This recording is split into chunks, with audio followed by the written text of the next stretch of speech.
Come sit, see how it is. Yeah, I think it's alright. Yeah, it's not perfect. It's a little bit intimate. It is. That's what we like here. Is it recording? You know damn right it's recording. Alrighty. Look at the Mac Master race. 5, 4, 3, 2, 1. G'day ladies and gentlemen, welcome to what we believe is the 12th edition of The Wrap. I'll be your host for today. My name's Dougal Cameron. I'm here with Andy Cameron. How are you, mate? Pretty good, mate. It's just me and you sitting here on the couch. So it's a little bit more intimate today. Loving the vibe. It is. It's a bit more intimate. I get to put my hand on Andy's shoulder. You touch like me, this. I'm going to break your wrist. Now, we have the smartest fans out of any podcast, and our smart fans will know there's one man missing, and that man is Alex Cameron. We previewed last week that Alex will be in China for the next few months learning Chinese, so we will venture on without him. For today, it is just Andy and I, but we have lined up a rotation of guests starting from next week to join us on The Wrap, which we're looking forward to. I think if someone wants to come test their hand on as a CHP host or just a guest, then I think they should definitely volunteer your mate who you think has what it takes. Who you think could be up to it? Yeah, absolutely. Let us know. Come slide into these DMs because we'll be keen to hear it. Now at The Wrap, we like to tell you what's been cooking for the past week in Australia and abroad. And before we get into the meat and potatoes of The Wrap, which includes a domestic story and an international story, we like to, in honour of our wives and girlfriends and all the females out there, jump to a conclusion, which we may or may not have to justify later. So Andy, why don't you kick us off with your conclusion for the week? My conclusion for the week is one relating to the NBA playoffs. Okay, niche. Yeah, look, a little bit. A little bit of an average conclusion. A little bit average, a little bit come off with at the last minute, but it's that Damian Lillard is the second best point guard in the league. Okay. You got to really be a fan of the NBA to really catch I was gonna say. So apologies to Grandma Helen, who is our biggest fan. My one before was going to be that I'm not going to watch Chris Lilly's new show Lunatics, and I'm not sad that I'm not going to watch it. Mate, well, why don't you just save that one for next week? Maybe I will save it for next week, but who knows? I might come up with a better one. What have you got on? My conclusion is that Tolkien's Lord of the Rings has been surpassed as the greatest modern epic fantasy by George R.R. Martin's Game of Thrones. Huge. Which I think is going to take the cake. Look, I think it is going to take the cake.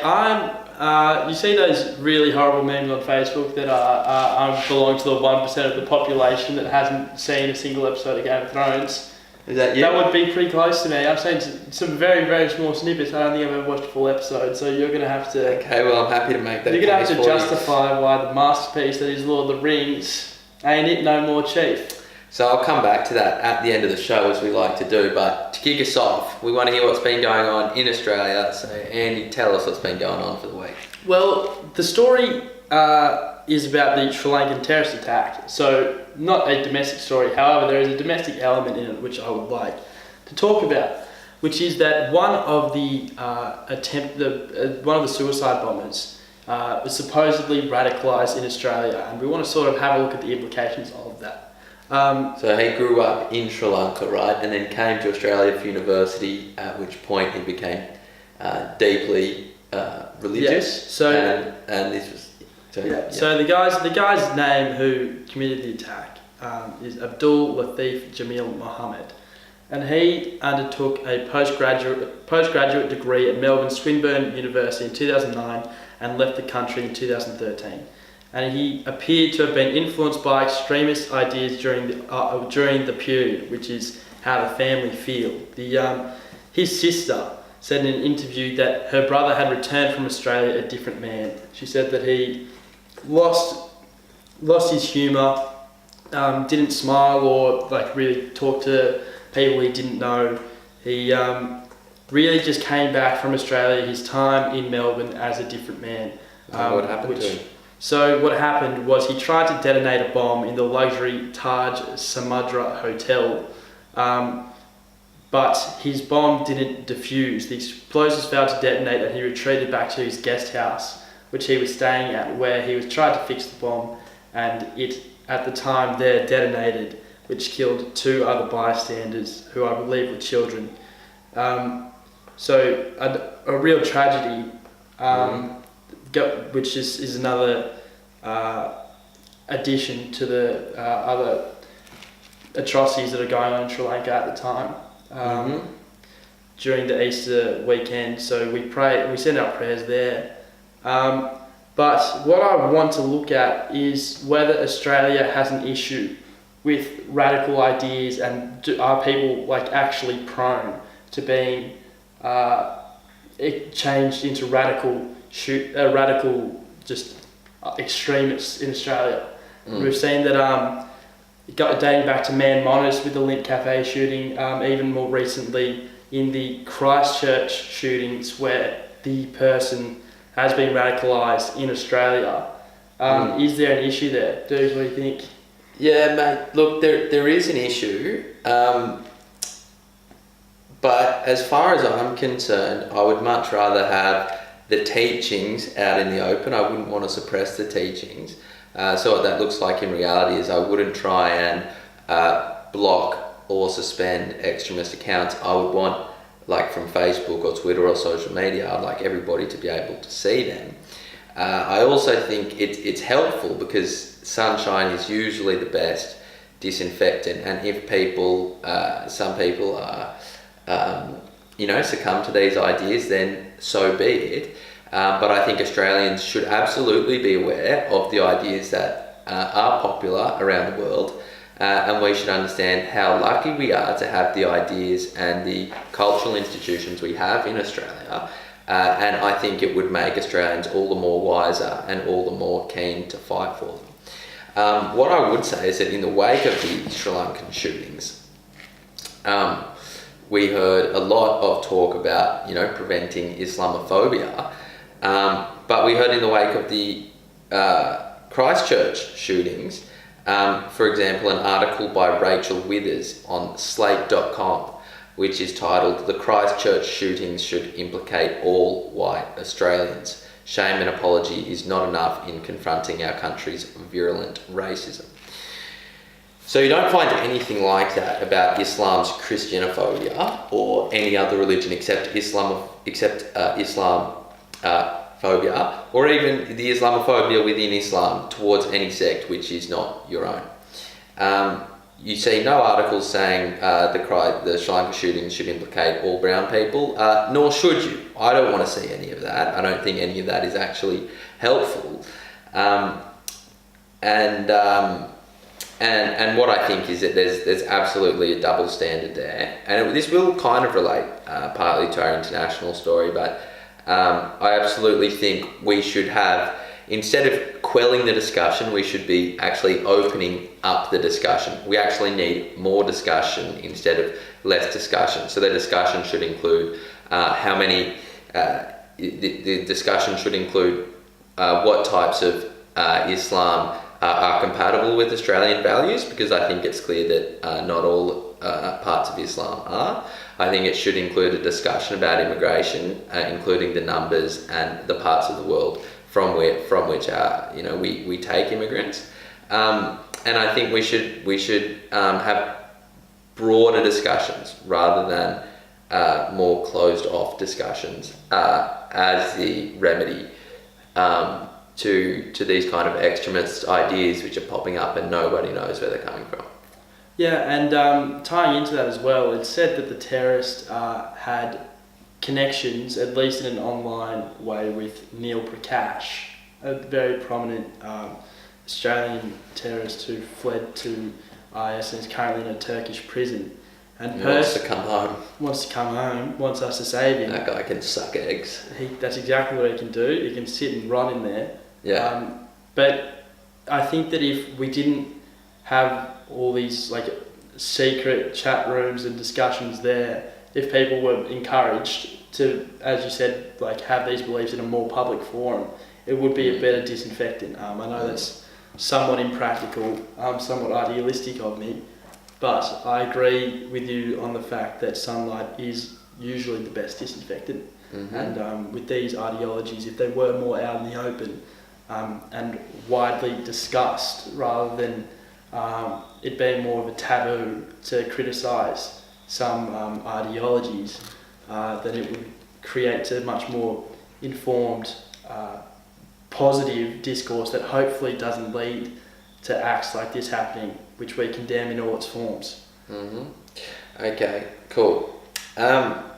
Well, Andy has done a pretty good job with the domestic story, and that's what you get. That's what you get for loyalty, for commitment, for just turning up. That's a bit harsh. So it's true, but harsh. So Andy has taken that promotion from just a sports and culture report to the domestic story with both hands, and so tip my hat off to him. But after you finish watching this, you better stick in for that sport and culture report, because you already know what's coming up. You already know what's coming up. So the international story for this week is to do with the EU elections, and it's the formation of the Brexit Party for the European Parliament election. So what happens for the European Parliament, which is like the governing body of the EU, is that once every 5 years, all like adults in European member countries can have a vote for who represents their like local area or district in the European Parliament, in a similar way they would for their own federal parliament or state parliament, except for the fact that the EU Parliament is probably much more powerful, and you only get that chance like once every 5 years. So it's if you're in Europe, I would say get out and vote, because these globalists are going to take it and run with it if you don't keep them accountable at the ballot box. So this EU party has in recent polls taken over the Tories for popularity and voting, and is neck and neck with Jeremy Corbyn's Labour Party. Right, so the EU, the Brexit Party, which has just been launched by the UKIP's former chief, is set to rake in Nigel Farage, UKIP's former leader, is set to take in 28% of the vote in Britain next month, which is the same as Jeremy Corbyn's Labour Party, 28%, and double that of the Tories, which is Theresa May's party, Conservative Party, 14%. So since the last opinion poll 2 weeks ago, the Brexit Party has gone up 16% on the day since the day of its launch, which was 2 weeks ago. So massive support there, guns straight past Theresa May. You beauty, we're big supporters. The other interesting thing to note is that Tommy Robinson is going to be running for the EU Parliament. Our man Tommy, as an independent candidate, and he's actually come out and taken a couple of shots at Nigel Farage, calling him just another millionaire stockbroker who looks down on the working class. He also said that Nigel is terrified of talking about issues like the Islamification of Britain. He won't fight the battle for the heart of our country. In fact, he badmouths those who do. An interesting point is that so Tommy in his mandate says he's going to speak out against the quote Islamification of Britain if he's elected as the member for the European Parliament for the northwest of England. Mike Cain, the Labour MP for Sale East and Wythenshawe, signed a joint letter with other religious leaders saying what Robinson's quote far-right political views are not welcome in our town and our great city. He said, we are firm in our belief that violence and racism have no place in our political discourse. And I want to say to Mike that there is zero violence and zero racism actually coming out from Tommy Robinson. The violence and racism is actually coming out from both Antifa, which would be aligned with Jeremy Corbyn's Labour Party, i.e. your Labour Party, and it would, not saying that your Labour Party is responsible for it, but I'm saying it's for people who ideologically agree with you are responsible for it. And it's also coming from Muslims often. I hate to say it. It does come from occasionally people on the right, but doesn't come from Tommy. Doesn't come from Tommy. Tommy's often slandered with this English Defence League, but Tommy's not part of the English Defence League. He founded it when it was a different organisation, and he has since condemned it. So he's not responsible at all for anything to do with the English Defence League. But Tommy has routinely been beaten up. Tommy has never been racist because he speaks out against Islam, which is not a race, it is in fact an idea. And what I want to say is that Mike Cain gets a nomination for Beta Male of the Week. And if I was in Britain, I would seriously consider voting for Tommy, just based on how he's been treated, how he got locked up unfairly. And also how just as soon as his campaign started for the EU Parliament, his his campaign Twitter account got blocked, right? Got suspended. This comes after all his other personal social media accounts that had been suspended. His campaign account got suspended. So did Sargon of Akkad, Carl Benjamin, who's running for the UKIP party in the EU elections. He's a famous YouTuber. His account also got blocked and suspended. So Twitter also gets a Beta Male nomination. And do you have any thoughts on that EU election? I just think it's just typical that when you just get slapped with this with the racism card, it's like I'm playing my Trump card when a left wing politician slaps it on someone when they're trying to say something that they think's a little bit out there. It's a bit mean in the sense that when you really talk about racism, you're usually hearing about guys like Hitler, right? These terrible racist guys, and it's like, I'm gonna slap you with this. Do your best to prove you're not a racist. And so you get this situation where these people, there's no evidence being presented, there's no quotes, there's no actions. It's just, you have to defend yourself against this slur, and I'm going to stand back at a distance and lob it at you, and it's this shotgun approach, and it shows really more about the person who accuses it than it does about the accused. And it's one of those words which I hate to say it because it's lost its meaning, and it shouldn't have lost its meaning. But when you hear that somebody's a racist, usually it means they're not a racist these days, and that's a sad thing. And it's a dangerous game to just try to discredit someone's ideas completely and shut them off completely from the discourse just because they're quote racist. Yeah. When you're just playing on people's fears of the connotations of that word. Yeah. Especially when you said it's not really being used how it's supposed to be used. And if the Democrats or whoever wants to talk about Facebook being used as a weapon in the 2016 campaign, how about Twitter being, being blocking people and you never hear, like, if you have a look at the Belgium Islamic Party, they have all their social media there. They explicitly say they want to turn Belgium into a country with Sharia law, and they have significant support, and I think they have seats in the parliament. I think they have 2 seats, right? But their accounts aren't blocked. It's Tommy Robinson, the guy who got put in solitary confinement for 3 months for reporting on a case which nobody else had reported on, of rape gangs for 2 years, just because the perpetrators were Muslim. He gets locked up for that. So we're not very happy with that. We're nominating a few Beta Male of the Week nominations. So that kind of wraps up our international story, and we might actually be on track to finish at a reasonable time. We might be.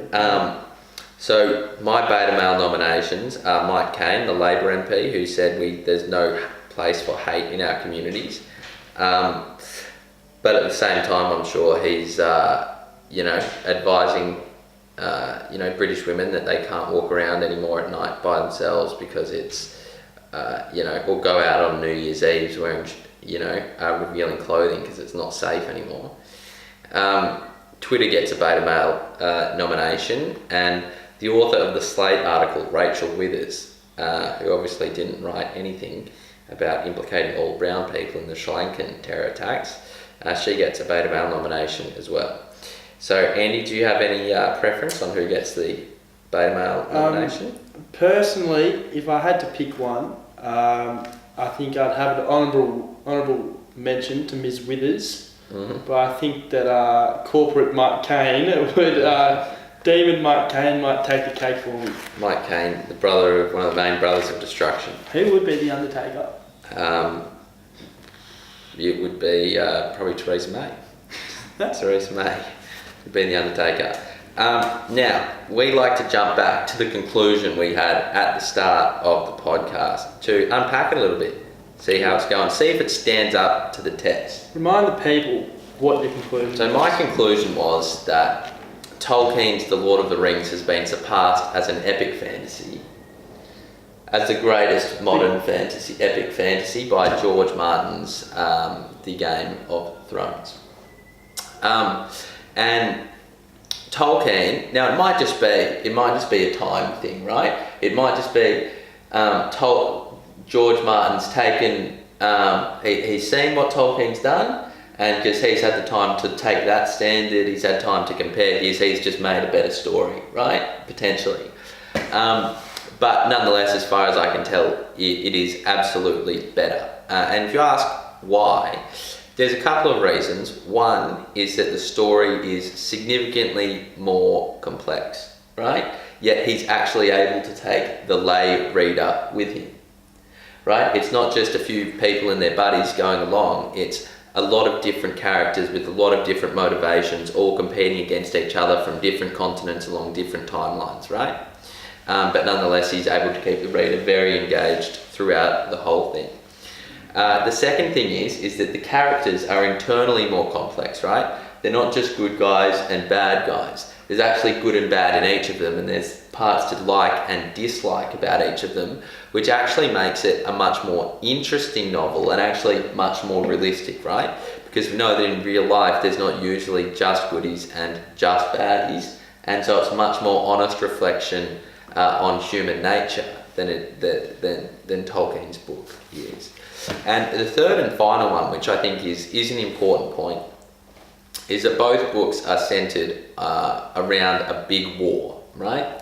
A big war. So in Tolkien you have, in The Lord of the Rings, you have kind of the men and the elves fighting against, Sauron and the orcs kind of thing. In Game of Thrones you have a lot of different factions all competing, right? But in Lord of the Rings, it doesn't deal very honestly with war, in the sense that, you get a bunch of buddies who will go off to war, and they basically all come back relatively unharmed. Now, Boromir dies, and that was somewhat realistic, but then you get Gandalf, who dies in the Mines of Moria just to come back to life, and Frodo, who dies by the spider in that orc tower, but Sam goes and gets him and brings him back to life, right?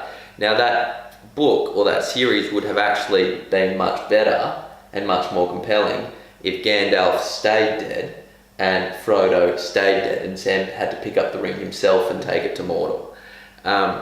Because that would have actually been a much more honest reflection of war. Because when you go to war, it's not like a James Bond film where you go and you see a whole lot of explosions, but you kind of walk out, okay, hey, that was fun. Let's, come back and get the girls.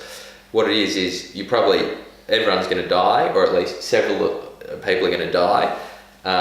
They're probably going to be your friends, if not you. And so it's actually a much more honest depiction of how bad war can be. And he kills off a lot of the most loved characters.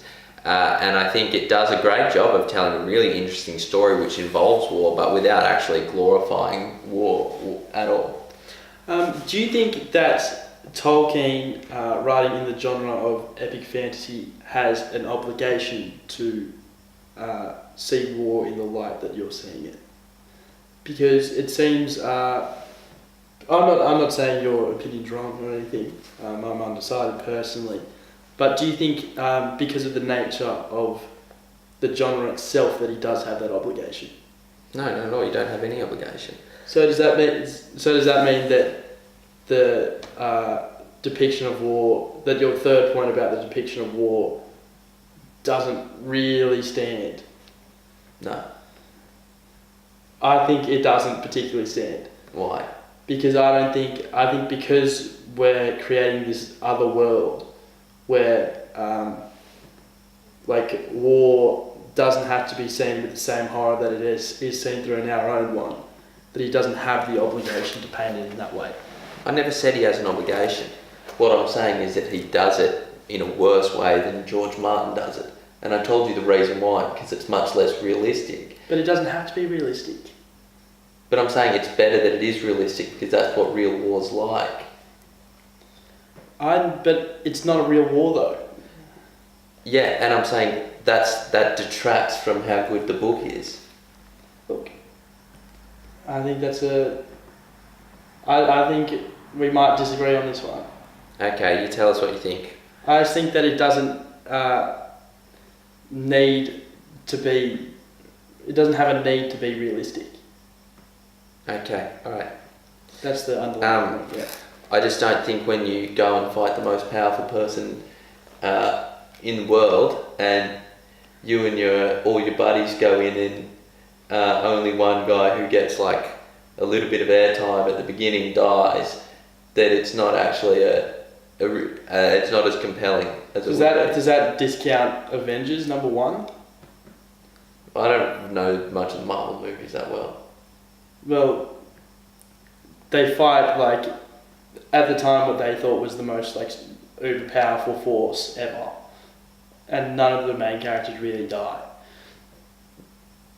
Yeah, well, yeah, probably would. But I'm saying as an overall story, so you probably have to include Avenger 2 in there, but I haven't seen it. So, anyway, I haven't seen Avengers. Okay, we're going to wrap this one up. Thank you for being here. We're going to be moving out of this space, hopefully for the next podcast. So, if you're wondering why me and Andy are on the couch, it's because we're actually doing some moving, so we don't have really the table around. We're going to be moving it over to the apartment, so that's where we can set up shop. Hopefully it's going to be a much better space. We have these new studio lights, so get excited. There's some big things coming. If you want to support us more, you can, of course, go check out our social medias on Facebook and YouTube. But also we have our Patreon, so you can, if you want to support through money, you can support for as little as $1 a month. We'll throw the Carnage House Productions Patreon link in the description. So we'd really appreciate that, but obviously no obligations. And remember to send in some volunteers for who you'd like to see on the show. We don't want no scrubs, so make sure it's a legitimate consideration. Oh mate, look in the mirror. Alright, we are going to leave you there, and we will see you next week. You're in the bad books, bruh. Over and out. Bye bye.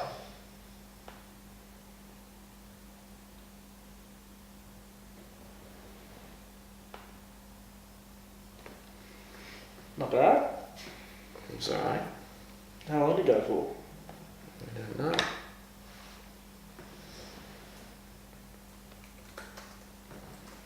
We're going to go dip straight into sport and culture. I think it was like 30 minutes.